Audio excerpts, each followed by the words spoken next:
I'm feeling like a Houston, Texas. Shorty on the phone, immature, like Marcus Houston, Texas. What up, YouTube? This your boy Download back with another reply. But before then, let's talk about something that's going on in the music industry, man. Justin Timberlake decided to do a live stream of his entire album, The 2020 Experience, man. And the link to it is in the description. It's off of iTunes. And you know, I thought about doing a review to this, but I'd rather show more love to the underground rapper Fred the Godson than I would to the commercial pop star Justin Timberlake. But still, definitely go ahead and check that shit on out. Before I dust and wipe off the gun, then take this nigga life, I might could talk to son. Come here. I know. But anyway, on to today's reply, and it is to Fred the Godson Contraband. And you know, this is a damn good mixtape, man. Fred the Godson's lyrics, punchlines, wordplay, metaphors, on a whole nother level from most rappers out there, dude. In every track, he got something in there that he's spitting that'll make you crack a smile. Now, but overall, I feel as though his tracks in general could have been much better. But it is still a solid listen that you guys should definitely check out and download. My favorite songs off of it is that Alpha, that Contraband, One Time, and that Shotgun.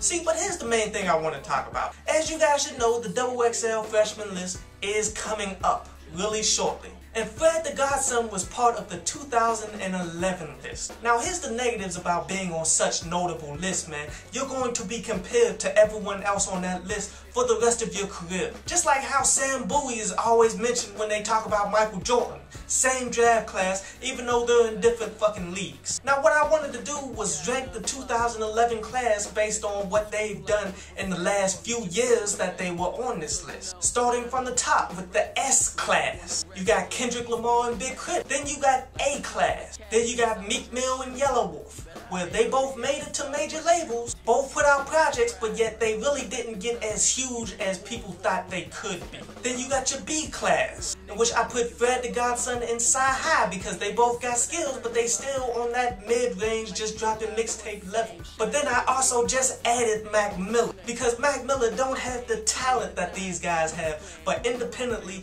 he did something that's so great that you have to upgrade his status from C to B. And then the C class, you got YG. I mean, I know YG had a deal with Def Jam and such, and he did get promoted, but really didn't see that much from him. But he is still doing his thing out there. Then you got the D class, in which I say Little B and a very disappointing Diggy Simmons. And then you got the F class. Like, why the fuck would you even mention on a list that usually had just 10 people? And that, of course, is Little Twist. It's crazy how this list played out over the years. But I'm hoping for Fred the Godson to jump up from that B class to that A tier, man. Because he got the talent to, he just ain't getting the notoriety to boost his way up there.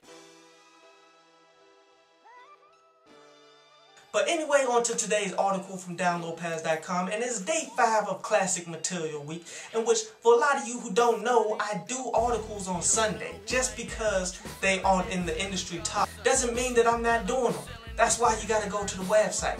Yesterday's was on Dr. Dre, The Chronic, in which that was a great article. But today's article is on Jay-Z, Reasonable Doubt. And a lot of people don't think that Reasonable Doubt is Jay-Z's best work. A lot of people tend to go for the Blueprint and Hard Knock Life as Jay-Z's best work. But nah, it is Reasonable Doubt by far. What he did in this album was he looked at hustling on the intelligent level. And every song on there, except for maybe 2 songs, I would say, were classic. You really don't get that from any of his other pieces of work, even though he is the most consistent rapper of all time when it comes to dropping on time and dropping good music.